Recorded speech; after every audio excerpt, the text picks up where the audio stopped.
Let's use my knife to cut open the plastic mailing bag.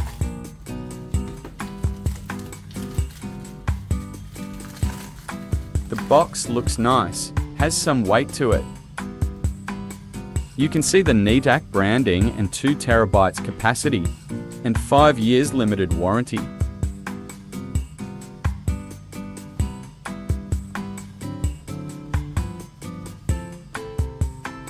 Cutting the seal. Let's see what it looks like.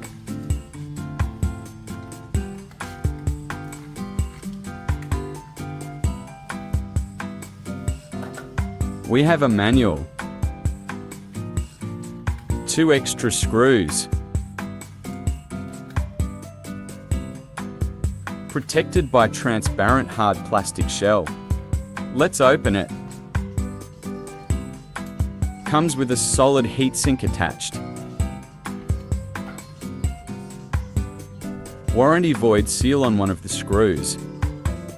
The SSD can also be used by replacing the heatsink with a graphene thermal pad to use it in a laptop.